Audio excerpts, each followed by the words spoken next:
Honorable Speaker, with your permission, honorable members of the National Assembly, the Right Honorable former member of the National Assembly, social advocate, development practitioner, and seasoned politician, Honorable Sidia Jatta. Of course, the Clerk of the National Assembly, distinguished invited guests, friends and colleagues from the civil society, teachers and students here present, officials of the University of the Gambia, and all other protocols duly and respectfully observed. It is our pleasure we invite you this morning to the second edition of the National Assembly Open Day. This day we initiated last year to ensure that Parliament comes we take the Parliament closer to the people. Today is meant for us to discuss what is the Parliament, how does it function, and what challenges does it face? What are the expectations of you, the stakeholders? And of course, we are delighted that we don't only have the members of the National Assembly by their leadership. Honorable Majority Leader of the House is in our midst. Can we give him a round of applause? Honorable Bile G. Tuka. The Honorable Minority Leader is also present with us this morning. Honorable Alaji S. Dabo. Can we give him a round of applause? Ladies and gentlemen, honorable members, without much ado, I now have the pleasure to invite the Clerk of the National Assembly to welcome us to the serene grounds of the National Assembly of the Gambia. Clerk, you're welcome. Thank you, Mr. Janya. Thank you, Mr. Jubail Janya, Director of Communication and ICT. Honorable Speaker of the National Assembly, honorable members of the National Assembly, WFG Council Representative, Honorable Sidia Jatta, former National Assembly member, the doyen for that matter, Vice Chancellor, staff, and our intern from the University of the Gambia, representative from government and non-governmental organizations, civil society organizations, and all partners of the National Assembly present, teachers and students here in present, school from the Greater Banjul area here in present, distinguished invited guests, members of the press. Good morning to you all.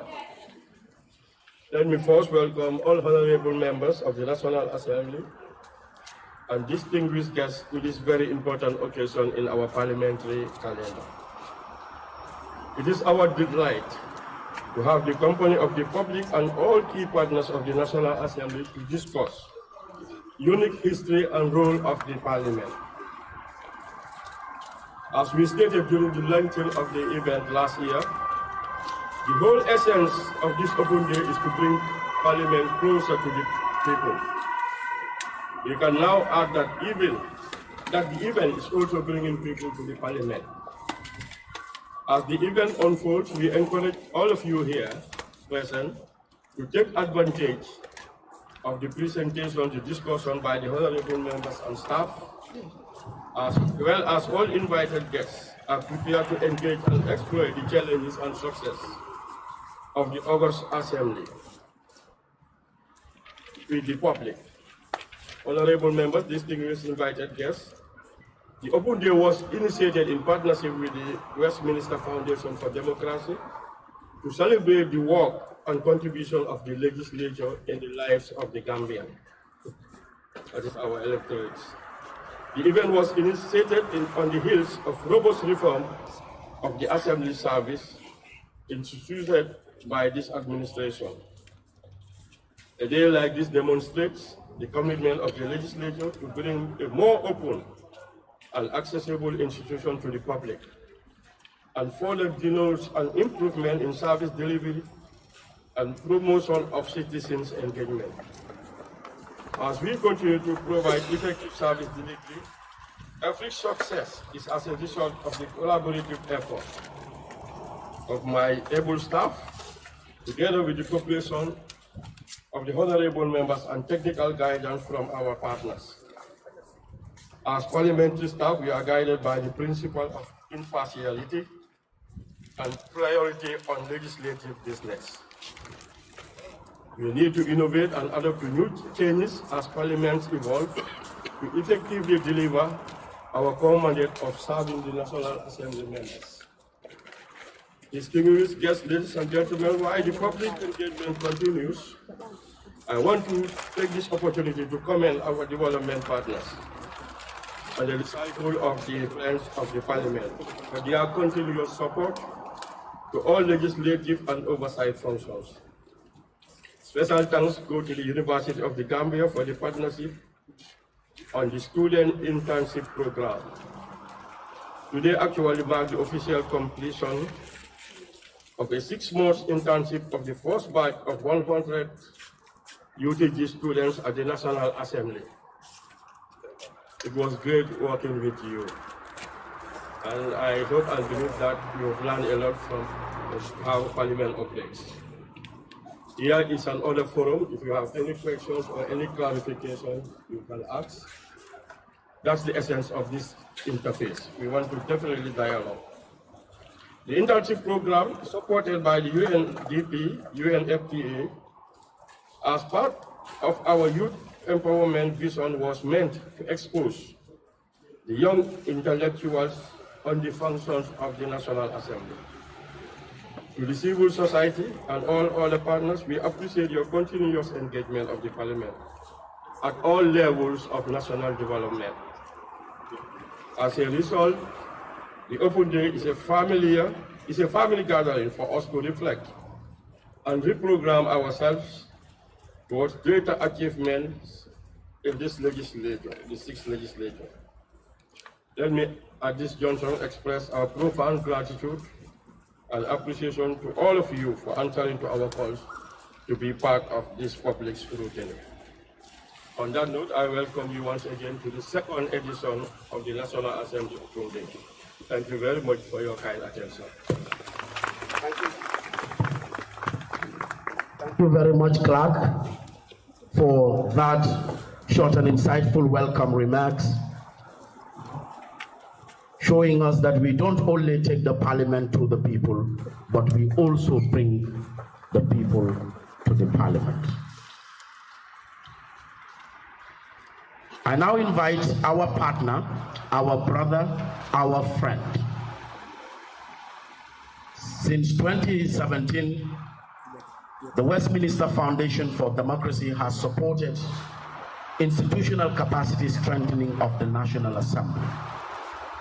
They have supported both the Office of the Honorable Speaker and the Office of the Clerk to ensure that the National Assembly and the National Assembly Service serve the Gambian people as demanded by the Constitution. And ever since, our partnership has been growing stronger and bigger. Mr. Madi Jabate is the country director of the Westminster Foundation for Democracy. Honorable Speaker of the National Assembly, the Honorable Clerk of the National Assembly, our dear comrade, Mr. Sylvia Jatta, Honorable Fatmata Jawara, nominated member, and indeed recognizing the majority leader as well as the minority leader and all honorable members present here, and above all the boys and girls from the various schools and stakeholders from the various public, private and civil society organizations and institutions. I would just have to say briefly my delight at having witnessed the second edition of the National Open Day. And I can agree more with the Honorable Clerk that the whole idea is to bring the National Assembly to the people, or closer to the people, and bring the people closer to the National Assembly. This fits in line with WFD's outcome in support of democracy, which is to make it inclusive, transparent, accountable political system. And knowing that the National Assembly or a parliament is central in democracy, it's a people's institution. And I'm sure particularly the boys and girls would pass the highway every day and people going to work and see this magnificent building. And sometimes we have the feeling that this is those people who work here, but not understanding actually what happens here touches us in our lives. What happens in our classrooms, in our bedrooms, in our sitting rooms, in our football fields, in our markets, on the street, in our breakfast table, our lunch and dinner actually takes place here. And so this is our house where our lives have been decided. And so to bring people to this place and to make the National Assembly avail itself, open itself to the people that it serves, the people that put them here, can only serve to strengthen our democracy and encourage what is fundamental in democracy, which is citizen participation. And this is the focus, the objective of WFD, which is a body dedicated to strengthening democracy around the world, and essentially to promote democracy by encouraging inclusive, transparent, and accountable politics in which everyone, regardless of age, of sex, of disability, of origin, of whatever status, as long as you are a member of this society, you should have the space and the ability to participate in the affairs of the society, affairs that affect your life.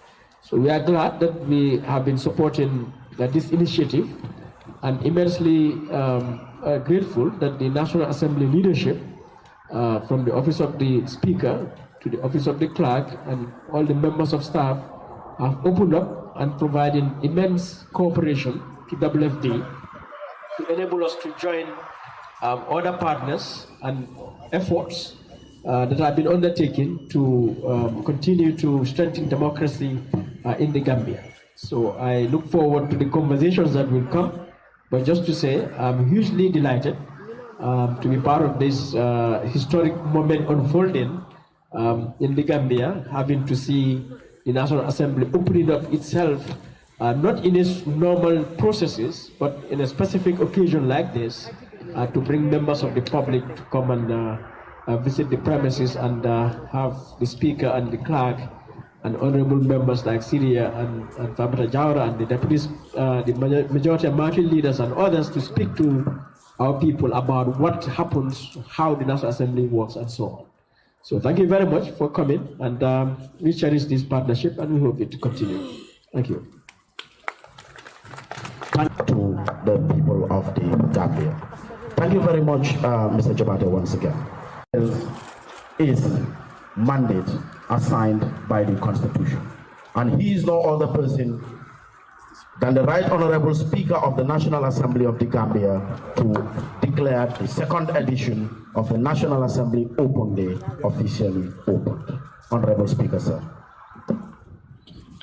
Honorable majority and minority leaders of the National Assembly, Honorable Fatoumata K. Jawara, and of the panelists, honorable members of the National Assembly,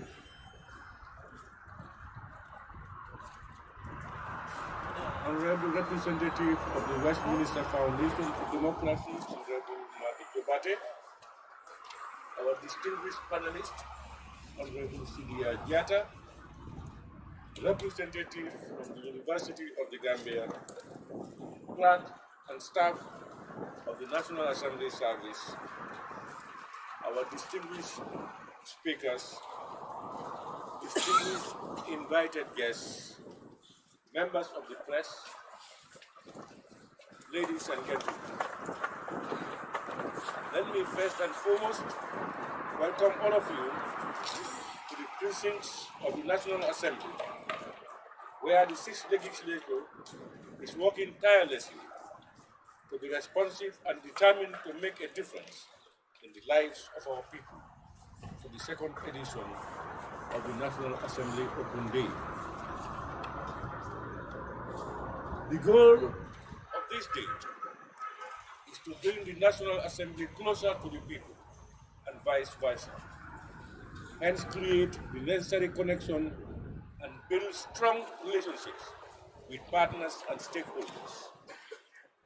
It is intended that the marking of this day will serve to raise favorable public perception and enhance public participation and involvement in the work of the legislature. With greater popular participation and involvement, the work and role of the Assembly and NAMS will be better understood and appreciated, hence overcome some of the challenges faced by the legislature, thereby facilitating their roles in representation, lawmaking, and oversight. This National Assembly Open Day presents an opportunity for the people of the Gambia to know more about their legislature, how it has evolved, the leaders who guided our country before, during, and after independence, to help them develop their own conceptions and interpretations of parliamentary democracy and its principles. Most importantly, they will also know how they can engage with their elected representatives.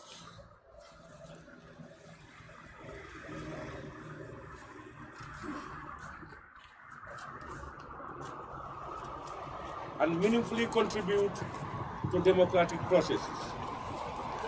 I am optimistic that the people will take advantage of the day to engage with National Assembly members and service staff to learn and appreciate the important place of the National Assembly in the Gambia and how it influences and impacts everybody. Distinguished invited guests, ladies and gentlemen, the 2nd edition of the Open Day has come at a time that the National Assembly is progressively honoring the commitments it entered with the electorates. Thanks to the joint efforts of the Assembly, the President of the Republic, and the government, several laws have been passed with the aim of creating new political, economic, and social administrative systems in accordance with the provisions of the Constitution. There has also been significant improvement in parliamentary oversight on executive action, particularly on public finance and expenditure tracking, in addition to other important projects aimed at consolidating the rule of law. As we continue to build on the concept and expand its content, future events under this program will include community visits and public meetings, where members of the public will be given the opportunity to draw National Assembly members' attention to the challenges they experience with regards to service delivery and matters relating to the team. Suffice it to say, the overall concept of bringing Parliament to the people shows how the National Assembly is operating between the 3 spheres of government. In this way, Parliament is contributing to the building of participatory democracy by ensuring that citizens not only vote every 5 years for their representatives, but they are also able to participate in decisions that affect their lives.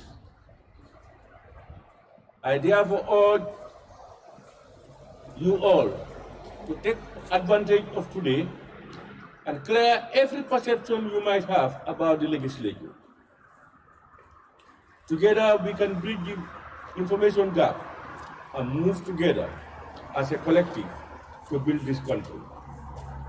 Whilst I wish you all a successful Open Day, please allow me to conclude by commending our development partners particularly the Westminster Abbey,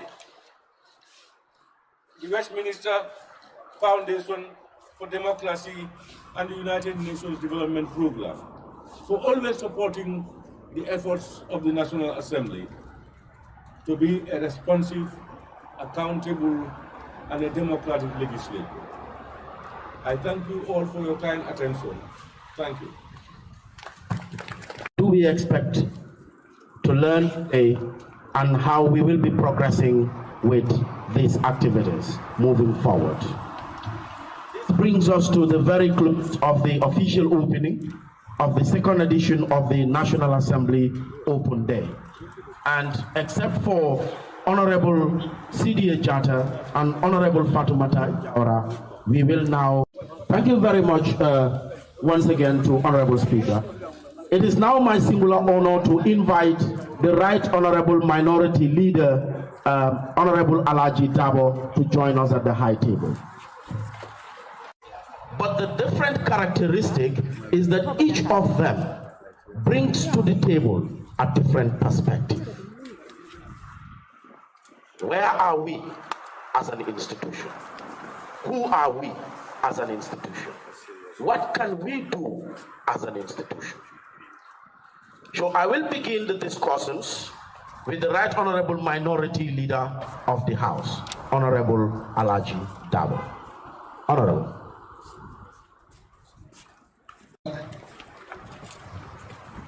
For commending the Westminster Foundation, always been with the National Assembly. The initiative to have the open day, commending. So these people would better understand what National Assembly entails, and there they can contribute to put a better National Assembly. This has to begin at the point of electing the people who should be represented. You cannot elect your members when you don't know what National Assembly is, and through this we can be able to do that. Now the discussion point is understanding the business of the National Assembly. First of all, what a National Assembly is, if I may bring that to our local context, this is the People's Bantaba.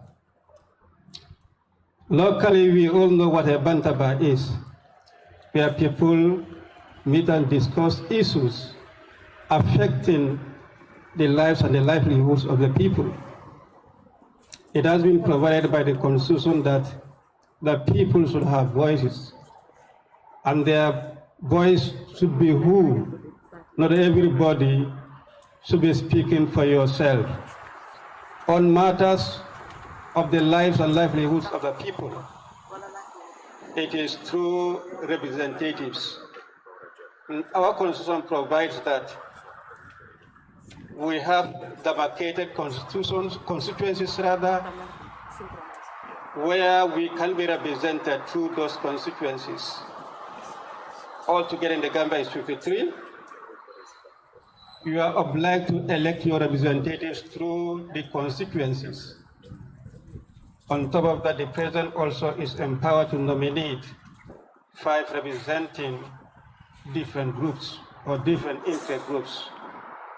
To make it all together, 58 members who should be representing the populace in this People's Bantaba.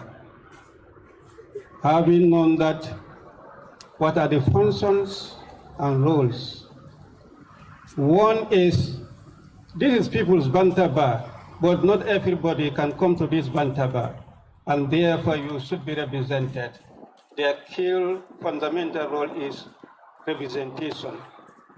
They should be representing you so that whatever you are discussing, matters concerning you, at the Bantabas, at the schools, at your homes, can be voiced out here. They are your voices, and they should be representing you to speak for you. In doing so, also among their functions, legislating, and this can be done in 2 forms. the government can provide bills that will be laid before the assembly, and then they will go through. If necessary, they can make amendment, and then it will be adopted, and where it's adopted by the National Assembly, the president can assent to it, and then it becomes law. So that's why the National Assembly is regarded as the law-making arm of the government. Aside legislating, oversight is another function of the National Assembly. This oversight can be done collectively by the instrument of the National Assembly, that is through your committee, to go out and inspect the ongoing projects, to go out and visit institutions, to confirm by yourselves the works that are undergoing. The National Assembly approved budgets, and the budgets are spent on various projects. Now we need to know how far and how our monies are spent. It's not by way of receiving reports alone, but we want to see for ourselves those ongoing projects, how are they implemented. As an individual National Assembly member, you can also conduct your oversight at your respective constituencies. This development project that I talk about can be found in respective constituencies. There are institutions, it can be hospitals, it can be schools, it can be markets located in your respective constituencies. There are issues that are affecting your people, and they can be reported to directly to draw your attention. So you should be conducting those oversights, your respective constituencies, and then report to the National Assembly, or visit those public offices to address those situations, either visiting or by way of parliamentary questions. You can ask so that the condition or the state of matters that are brought to your attention and that you have visited can be responded to by the minister. National Assembly as an institution, there are two main bodies that the National Assembly discharge its functions. That is through the plenary, where quarterly it can be, or sometimes through extraordinary, the entire members can meet and discuss on the issues that are tabled before them. This can be bills, motions, statements that are brought before them. They will be debated. We make our opinions, our views, yes, across political lines, even whereas we will be representing our respective political parties. When engaging ourselves in this kind of discussions, we put politics aside and concentrate on what is before us. Saliently, we'll all put our views, and then at the end, we'll either accept what is before us or reject. That is at the plenary level. And the other one is the committee state. We have divided ourselves into committees. These can be standing committees or select committees. And each committee constitutes number of members headed by the chairperson. The chairperson is the head of the committees and presides over the business of the committee. Let me just go back at the plenary level. It's important to note that at that level, the speaker is the head of the institution, as earlier on alluded, is the presiding officer at the plenary. He is the judge, he is the referee. At the level of the committees also is the chairperson who presides over the business at the level of the committee. The committee, according to our National Assembly program, the committees program themselves have meetings in between the plenary sessions. That is, if we have quarterly for the plenary, that means the committee programs also we can have about 4 sessions for each of the committees. Timeline will be given to them for them to be meeting on reports or on complaints or petitions that are brought before the committee. Other than meetings, the committee also can go on oversight. As I said earlier on, we can do oversight individually or as a group to inspect ongoing projects or works, to visit institutions and take on them issues of concern to the people and to the National Assembly. Let me conclude to say that to do this work, the National Assembly has what is called the standing orders. It is the standing orders that provide what we call the guiding rules and regulations that we follow in order to execute our functions as parliamentarians.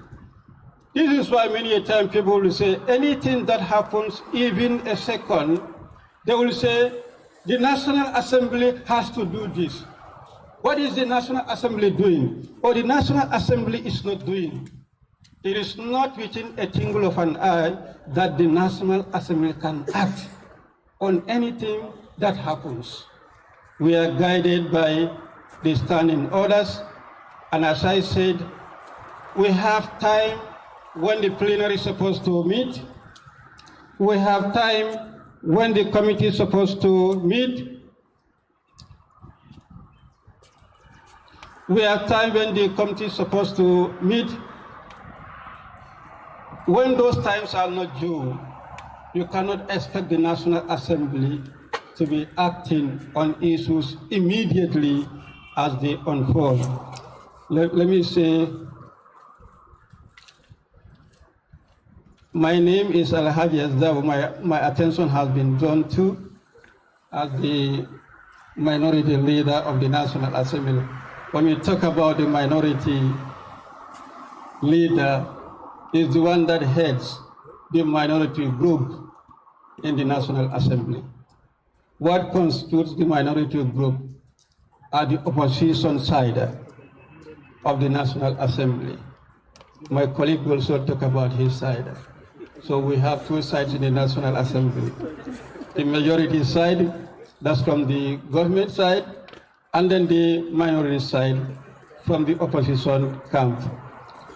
Our difference in camps does not make us to oversight these functions that I earlier on talked about. Collectively, we do it together, regardless of which sides we come from. On that note, I thank you. Thank you very much, the Right Honorable Minority Leader of the National Assembly. He says the National Assembly has 2 camps. The minority camp, which I bring in the majority. Honorable Majority, this convergence today is a fine blend of stakeholders. The National Youth Parliament is here. The civil society is here. Schools are here. Government officials, local government officials, development partners are here. And most important, the young people of this country are here. And they too have a message. I will therefore invite our special guest speaker of the occasion. We need a language, we need a culture to progress. But let us see how the majority leader will contextualize this in the work of the National Assembly. Honorable Majority. Director of Communication, the National Assembly, I want to stand on the existing protocols. All protocols respectfully observed. Of course, I am compelled to recognize the former chairperson of Foreign Affairs Committee, Right Honorable Sidi Ajata, as a panelist to this discussion. Of course, next to him, my honorable minority leader, Honorable Ayesda, representing Brikama North constituency.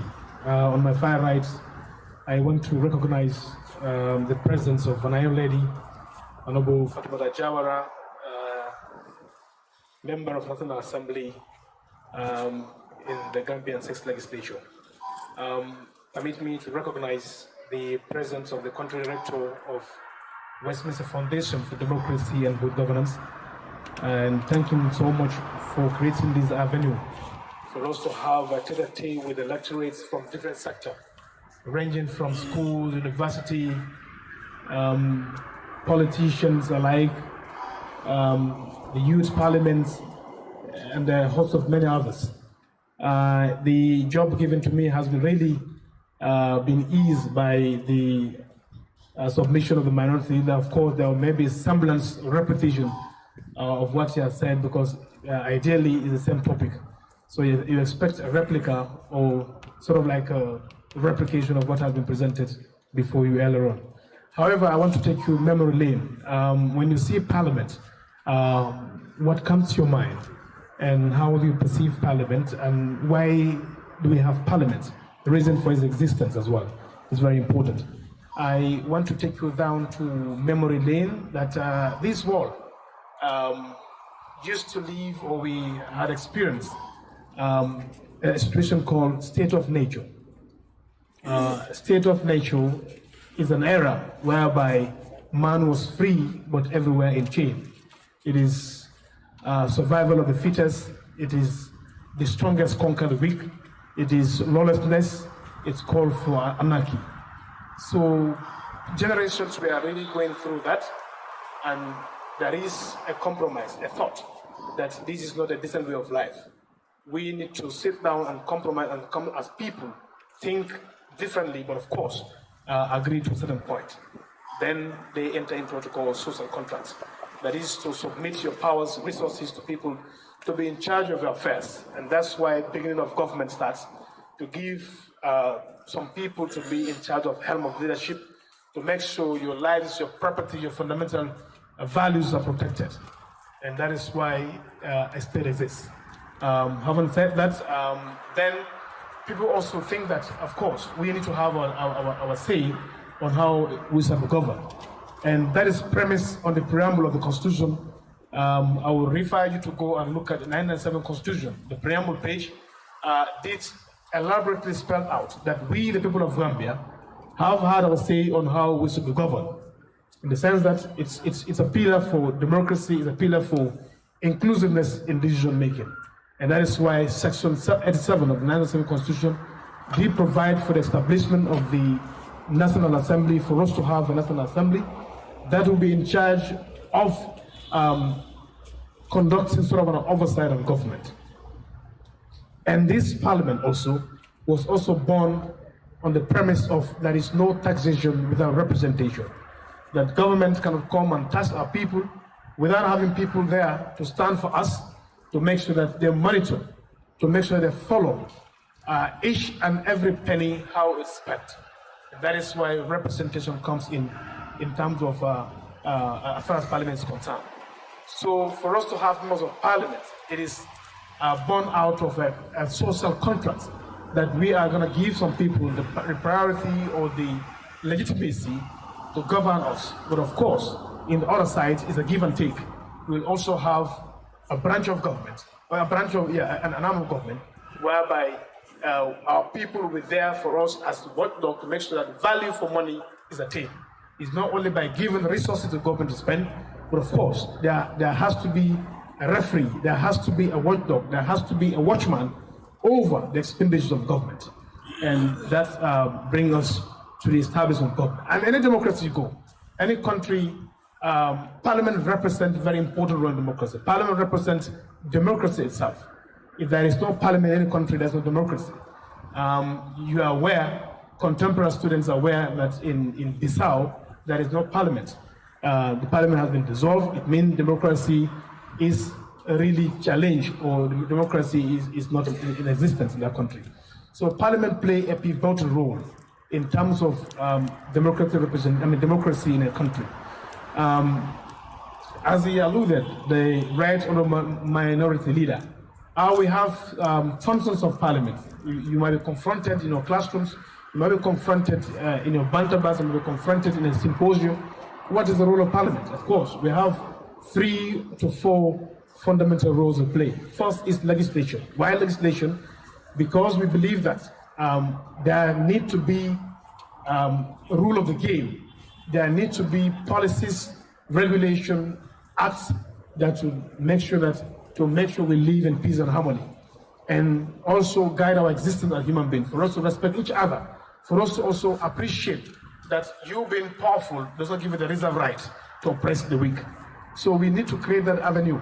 That is why laws are made, so that we can be guided in our dealings with each other. And the other thing is representation. Representation in the sense that because we've given the government to collect tax on behalf of our people to pay taxes, and that tax has to come to Parliament. It's called the food basket, that is the budget.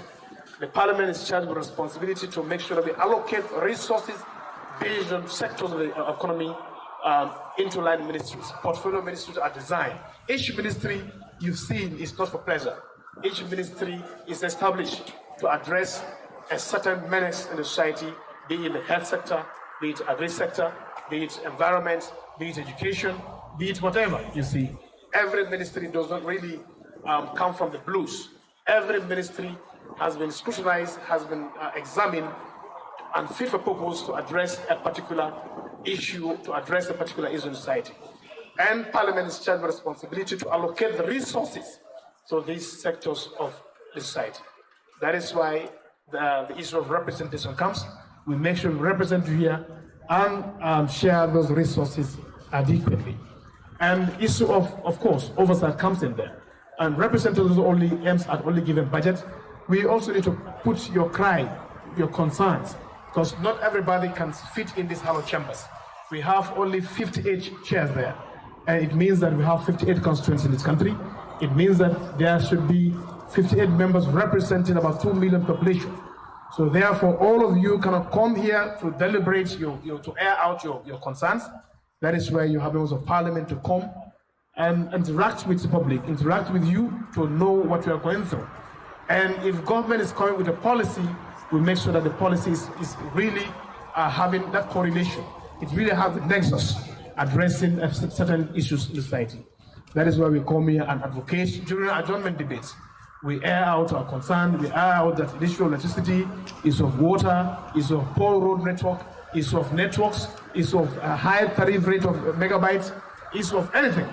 So we are here to represent, to make sure that at least another day, if you look back, we contribute to a change in your life. Because in governance, if you don't really reflect any positive or meaningful changes in people you represent, you're not representing them at all. So, other one is having given the resources, we have to make sure we go out to make sure that we follow those resources that we have a contract with you. This money has been approved or appropriated for health sector to make sure that there is scanner, there is CT scanner, there is operation machine, there is medicine, first aid, there is primary healthcare things in place. There is a select committee in Parliament. Every sector ministry has a select committee in Parliament. These are working tools of Parliament. Parliament has working tools, and those working tools are the select committees that conduct direct oversight, on the sector ministries in concern. That is why in our standing orders, Parliament has a power equal to High Court judge. That is, it can summon a witness to come and to answer to concerns of governments.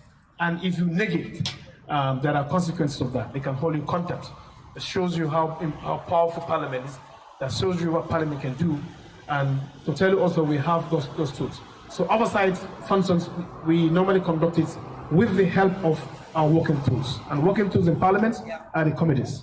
So basically, you should know as students growing up that there are committee systems in Parliament, that committees are the working tools of Parliament. And those committees are always charged with responsibility, either by plenary, to refer a bill to them and have a thorough discussion, engage the public, have a stakeholder conference, stakeholder dialogue on the issues, to make sure that reflections of people affecting a particular legislations are given the due or are given the necessary attention they deserve to be heard.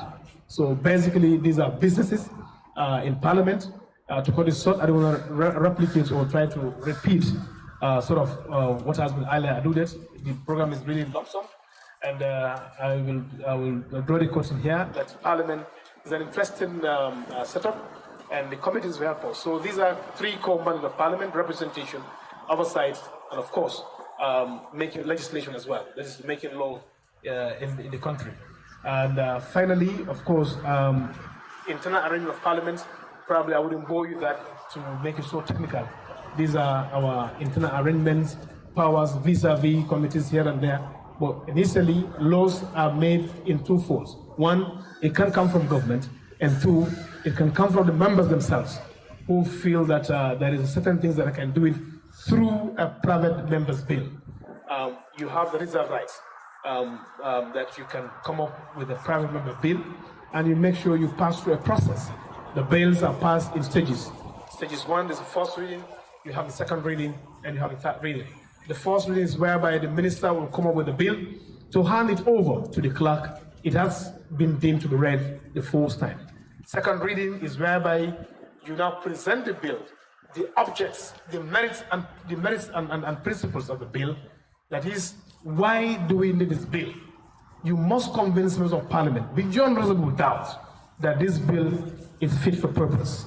Then the minister responsible will come up and try to give us, justify that the objects and reason of the bill is geared towards addressing so. For instance, example, if a minister of water resources happen to come up tomorrow with a bill relating to water regulatory, a bill, it's short. The prayers are it's foreseen to address the issue of proliferation of digging of borehole without paying cognizance of the environmental impact and also health, because health issue, anything you consume has a direct impact on your health. So we also want to regulate the water sector, not because of getting votes of people. You go and drill a borehole at a sanitary area or a latrine or next to it, not far from a toilet. The bill will give you the reason why we do that and also the health benefits of the bill, and those are the objects and reason of the bill. The third reading, that second reading, members of Parliament will now give their impression. They form an opinion on the bill, either in support or proffer constructive critics and give recommendations that will be captured along the way. And the third reading is whereby we go down to the Committee of Supply to look at the bill clause by clause, and that we have agreed in this clause, this is how it will be. Next clause, we agree this part, this is how it will be. So once we are done at the Committee of Supply, it means that Parliament has a resolve to pass this thing into a law. Then it's now reported back to the plenary that the bill, having gone through the Committee of the whole House, is being deemed to read the third term and pass. Then that is the end stage of the bill. Then it will be communicated and signed, and the president will assent. When the president assents, then it comes to law. If the president doesn't assent, he can make comments and bring back. But of course, those also has some caveats, regulations. There are certain number of days. If you refuse to sign, of course, automatically it falls into law. So thank you so much for indulgence. I hope I've done justice to the topic, but I'm reading from experience offhand. Thank you so much for indulgence. The first reading, the second reading, the third reading. And I can see the government students are taking note. We will have the chance to interrogate them further, but for now we have to sift to a very important issue. Oftentimes we hear that behind every successful man, there is a woman. I also believe that behind every successful woman, there is a man. I'm not sure whether we will agree to that. But women are breaking barriers. They have refused, Gambian women have refused to be bystanders in the political fray. They have chosen to be on the table, not on the menu. And one of those women breaking barriers in the legislature is no other than Honorable Fatou. Leadership of the National Assembly, my colleagues, Honorable National Assembly members, distinguished invited guests, members of the press, good afternoon to you all. I am delighted to join you today on the second edition of the National Assembly Open Day to share on behalf of my colleagues, the female National Assembly members, our experience as women in politics and in particular as legislators. Let me first say that this open day of the National Assembly will give us the opportunity to take the parliament for the people, and as the clerks stated this morning, also bring the people to the National Assembly shows how the government of the Gambia under the leadership of the National Assembly places the significance of participatory democracy. This is obvious because the opportunity for all citizens to participate in the management of public affairs is at the very heart of democracy and good governance.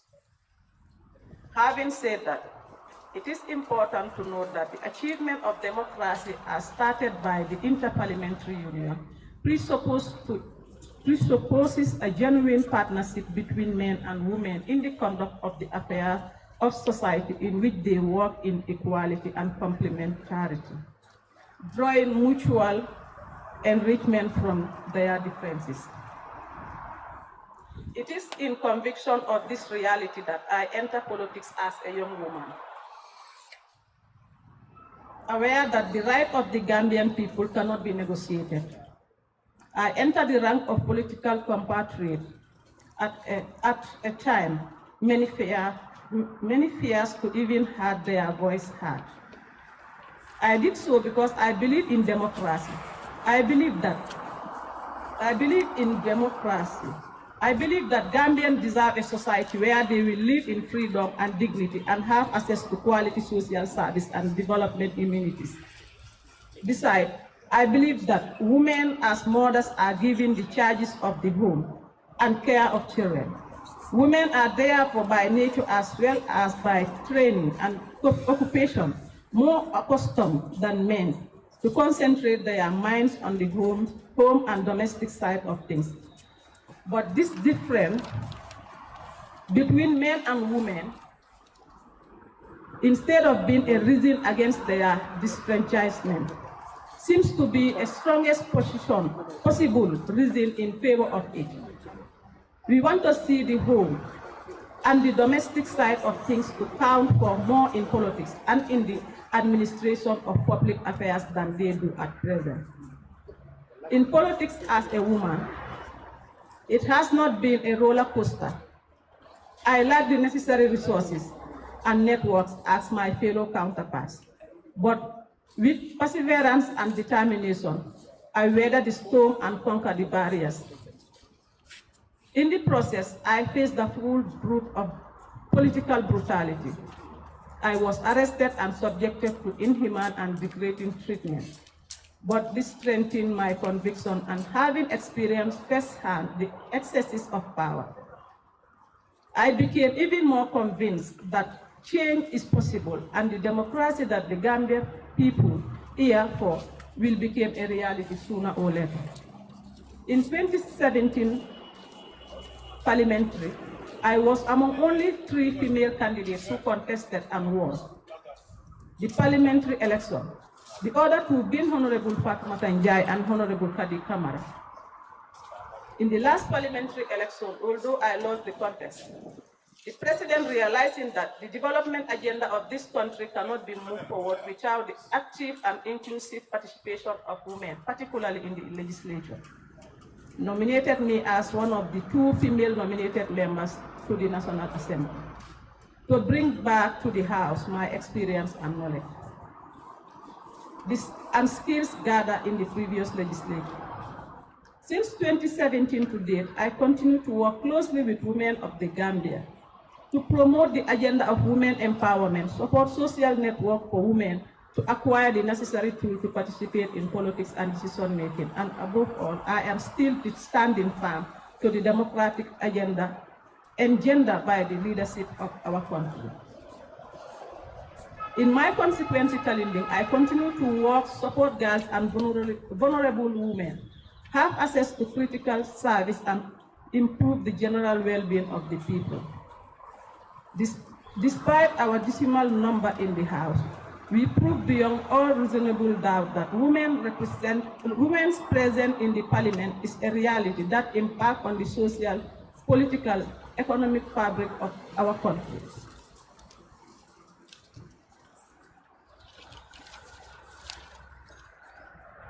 Yet, women assess this important legislature structure, learning how to work within them, and the extent of which they impact on and through them remain serious challenges.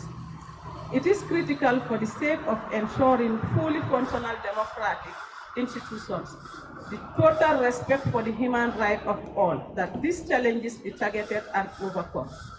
A concerted effort is needed to target all stages of women political participation from the moment they decided they want to run for public office, through each step till they reach that designated office, and thereafter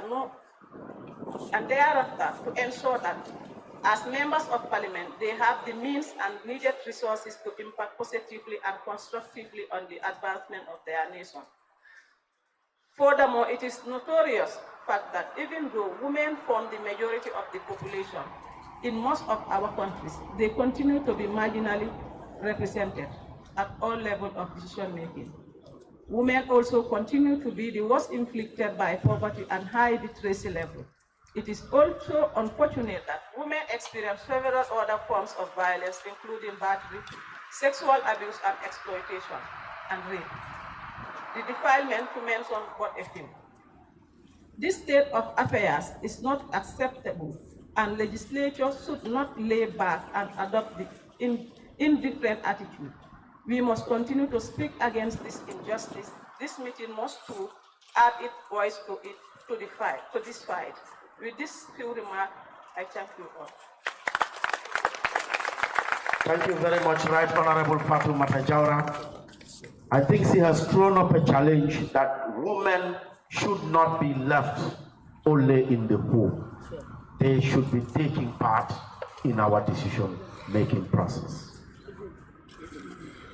But the debate will come later in the day. For now, I have been signaled by those from Jawarakunda and Jobatekunda and Jatakunda that there seems to be some empty bags around and some need to stretch up. And therefore we have asked those in the canteen to get us something to lean on. And before the Right Honorable Senior Jata presents the guest lecture. Team from the cafeteria, we want something to lean on, please. And in the meantime, we can stretch our legs for 10 minutes. Thank you. Now we will go straight to the main theme of the discussion this afternoon. And we have no better person to shoulder this responsibility than a person who has served over 40 years. And of course, he is serving. All of this he combines into political activism. A former member of the National Assembly, served in the Standing Orders Committee, served in the Public Affairs Committee, served in the Finance and Public Accounts Committee, and the list goes on and on and on. He is no other person than the Right Honorable Sidia Jata. Honorable, what is the role of the National Assembly in a democratic society? Thank you. And Honorable Majority, Honorable Minority Leaders, Honorable Members of the National Assembly, and Mr. Jubate, Minister Foundation representative, honorable members of the Youth Parliament, honorable fellow students, all other protocols sincerely observed. When they were speaking, I was wondering where and when and how I was going to start my intervention. They call it a lecture. It is not a lecture, it's academic. We are not here dealing with academic matters. We are dealing with practical matters affecting our lives daily. So it is not a lecture, it is a chat with you. And that's why we are going to intervene consequently. But I think I'm going to start with my very dear lady poet. I was impressed by what she said. And now I think I'm not lonely. Before I think I was lonely and struggling for something. But you people, young people are taking it up. Section 105 of our Constitution stipulates that our languages can be used in the National Assembly, but on condition that there is an act in that regard. And since 1997, that act has not taken place. It has not been made. But the fundamental question, the lady posed the question, but I'm going to pose it in a more serious way. We are talking about a parliament, and the majority leader stated that Section F7 established the National Assembly, which is, in my view, Parliament is the iconic symbol of democracy and democratic practices. And I want you to underline that word. Parliament is the iconic symbol of democracy and democratic practices. And Parliament is the expression of the authority and power of the people. Now we are in that Parliament. But the people that the people chose to represent them in that Parliament, when they speak, they don't understand what they are speaking. Are we really true representative of the people? I ask you, are we really representative of the people? You send me to represent you somewhere. When I go there, what I speak, you don't understand. How sure are you that I'm representing you? That is not a problem specific to the Gambia, it is an African problem. It means that when we became independent, the first and foremost thing that we should have addressed is the issue of language. Some say there are too many languages, that is true, but it is an enrichment. Many languages is an enrichment in your country, not a cause, not a problem. You make it a problem because you have learned a language which gives you opportunity and privilege to have job facilities. But when you learn your language, to whatever level, you don't have those facilities, you don't have those opportunities. So consequently, people don't have any regard, they don't have any inspiration, no motivation to learn their own languages. So that is a huge deficit in our democratic dispensation.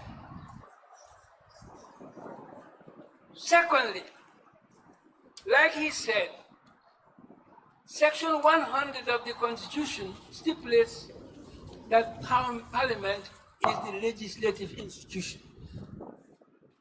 You make laws, but you also make laws which are no more relevant, they don't serve the purpose of the interest of the people.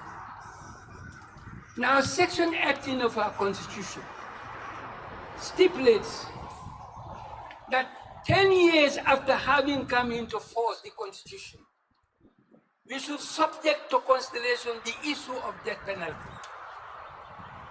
It has never happened.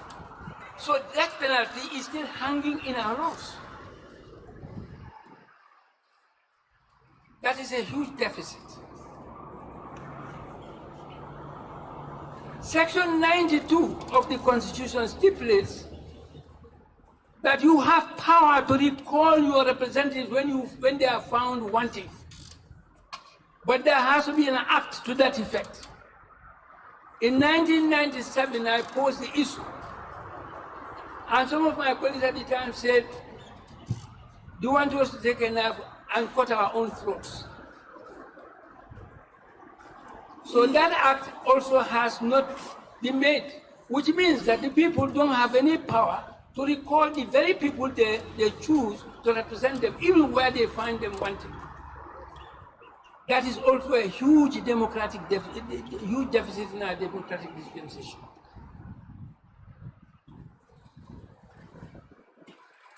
I'm supposed to talk about the role of Parliament in upholding democracy and good governance. But all that I have said so far are bad democratic practices, and therefore they are not good for good governance. Where people have no say over matters, in a republic where they are the generators of the wealth of that country, then there is a big problem with democracy. But the law is very clear. The majority and minority leaders have said it. I don't want to go over them again. Your representatives have the function of oversight in this country. Whatever money is spent in this country, government money, it is never spent without their approval. No money is collected from the people in this country without the approval of the Parliament. In other words, before you are taxed, that decision is approved here in this Parliament. And before that which is taken from you is spent, the decision is also taken in this Parliament. Its approval is given to it in this Parliament. But in addition to Parliament being an oversight institution, there is another oversight institution which helps Parliament to do its job properly. What is that institution? The Auditor General's Department.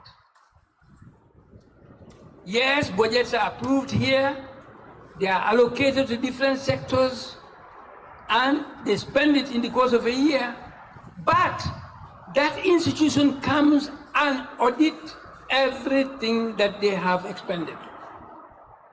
And that report is submitted to Parliament here for consideration.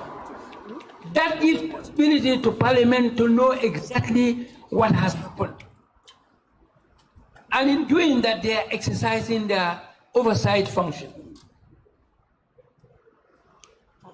So you see how important it is, the work of Parliament. But the unfortunate thing is,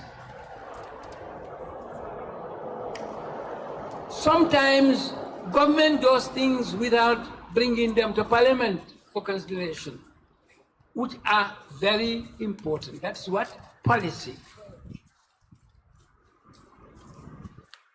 Since Parliament has authority to exercise oversight over implementation of policy, then Parliament must have an idea as to what that policy is, what those policies are. And that is why they should be brought here for review and consideration, so that they know what type of policies are going to be implemented, where, and how much money is going to be spent on their implementation. But generally, ministers don't bring policies here for consideration. There was one person who was very good at it. That was the first vice president of this republic after the elections in 1996. She made it her duty to bring every policy document under her purview for consideration in. That I can vouch myself to that. But apart from her, I cannot remember any minister who has brought any policy here for consideration. And that is very important. But what we must understand is that both leaders of the National Assembly indicated it. I'm going to emphasize it. Much depends on this parliament. If you go to any country, however that country is, if it is good, look at the parliament. If it is bad, look at the parliamentary institution in that country. Everything depends on it. However bad a country may be, if you look at the parliament in that situation, it is a bad parliament. And however good a country is, look at the parliament, it is the origin of that. So that is why we should give utmost importance to parliament and who goes to parliament. There is a law which is no longer applied when selecting parliamentary candidates, but it was when I started in 1986, 87. That is in the Act. If you want to become a candidate in parliamentary election, you should be subjected to what they call linguistic test. That doesn't happen anymore. Why? Because it is not your language that you are going to speak here. It is a foreign language that you are going. They want to be sure that you can read and write adequately in that language. Because here, they bring technical documents which are written in English. If your English is at a certain level, you cannot deal with them. But you are an elected member of parliament. You owe your people to deal with those documents adequately in order to have a worthwhile input into whatever is going to happen. So that is also a huge deficit in our current democratic dispensation. I think it is time we give thought to who we elect to represent us in this institution. It is the most important institution. It is the institution which can destroy this country. It is also the institution that can make this country, that can prevent this country from going down the drain. But you must have the tools to do that. And parliament, the development is a process. It will always be going upwards, not upwards, then downwards. If that happens, that is going to determine the nature of the development of your country. Parliament's development should always be upward. It should always be improving upwards, not going downwards. This interface, I call it interface, is very important. It's pity that the clerk is not around. You are here. I must say that we must thank him profoundly for having initiated this excellent idea. It is excellent because, in my view, there is nothing wrong with the clerk choosing one of you, the public, to come and sit here and do what I would call evaluation of the performance of the parliament. In fact, what is here now should be a stock-taking of the parliament. Your role here is to stock-take the performance of the parliament. That is it's not related to increase the visibility of parliament, but for the parliament to know the reaction of the public to what they are doing here. And they cannot know that unless we are given the opportunity to come and give your views about the performance of parliament. So I would suggest that next time, one of the panelists or some of the panelists of this function should be the public themselves, for you to hear what they think of you, what you are doing, how do they appreciate it, what input do they have to make you improve upon what you are going to do here, or what you are doing here. That is fundamental. But you must also take interest in the institution, but you don't. Because none of you come here to attend the sittings of the National Assembly. How would you assess your members? How would you assess and evaluate your representatives if you don't know how they are performing? That is why it is free and is open to anybody who wants to come and listen to the representatives when they are in session in Parliament, particularly you young people. I think from now on you should take interest, particularly those who are members of the Youth Parliament. You should take interest when you have the time, you are not engaged, you should attend every sitting of this Parliament. Not only the session, but even committee meetings, they are open to the public, unless of course there is something that makes it unnecessary for the public to be there. Because there are certain matters that are discussed in camera. But there are many, many issues which are dealt with openly. So you can meet, you can attend. And you see how your MPs are performing, how they are trying to defend the interests, how they are trying to bring about improvement in anything that is going to improve your living conditions in the country. This is very important. So I would suggest that you take that up seriously too, because otherwise our democratic dispensation will be very weak.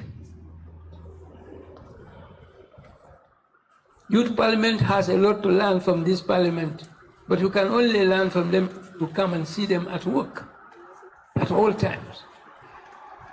I'm not going to speak long because I'm sure there are many of you who have questions, there are many of you who want to intervene, and I'm more interested in what you are going to say than what I'm saying.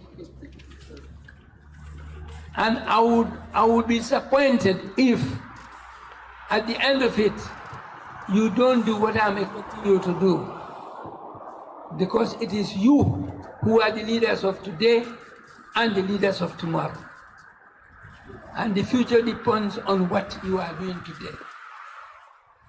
Thank you very much.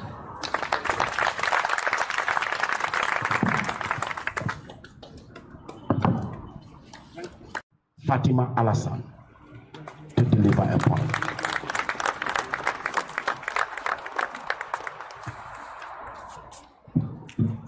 I'm called Fatima Al-Hassan. Okay.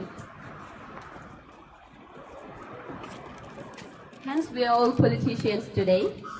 I know there is one thing common, which is we are all Africans. This is a cultural piece, so I want you people to learn from it. And it reads.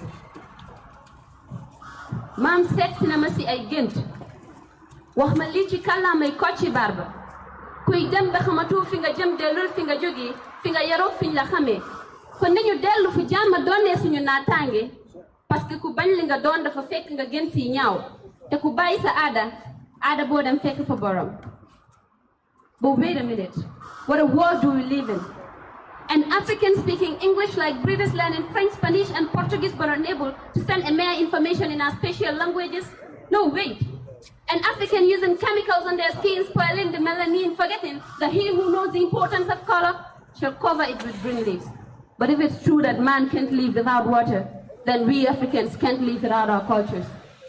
But in the olden days, it was cultures for cultures and traditions for traditions, not tribes fighting against tribes. In the olden days, when it used to be a Mandinka cultural festival, the first thing you would see is the Kankurang holding its cutlasses, singing and dancing the Jambadong. When it used to be a Wolof cultural festival, you would see the Zimba dancing the sound of the suburbs. When it used to be a Fulani cultural festival, well, you would see the Nyamakalas dancing the sound of the Nyanyegis. And of course, when it used to be a Jola cultural festival, you would see the Kumpus dance the Bugarabu. Of course, when it used to be a Serer cultural festival, you would see how gatherings would be filled with strong men and women, healthy men and women waiting to know who the best wrestler would be. Indeed, these were memorable days. That is something which is not done. And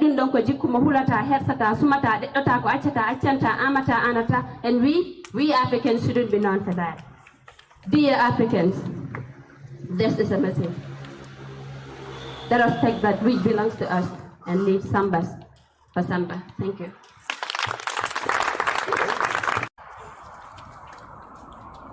Honorable Speaker, with your permission, honorable members of the National Assembly, the Right Honorable former member of the National Assembly, social advocate, development practitioner, and seasoned politician, Honorable C.D. Jatta. Of course, the Clerk of the National Assembly, distinguished invited guests, friends and colleagues from the civil society, teachers and students here present, officials of the University of the Gambia, and all other protocols duly and respectfully observed. It is our pleasure we invite you this morning to the second edition of the National Assembly Open Day. This day we initiated last year to ensure that Parliament we take the Parliament closer to the people. Today is meant for us to discuss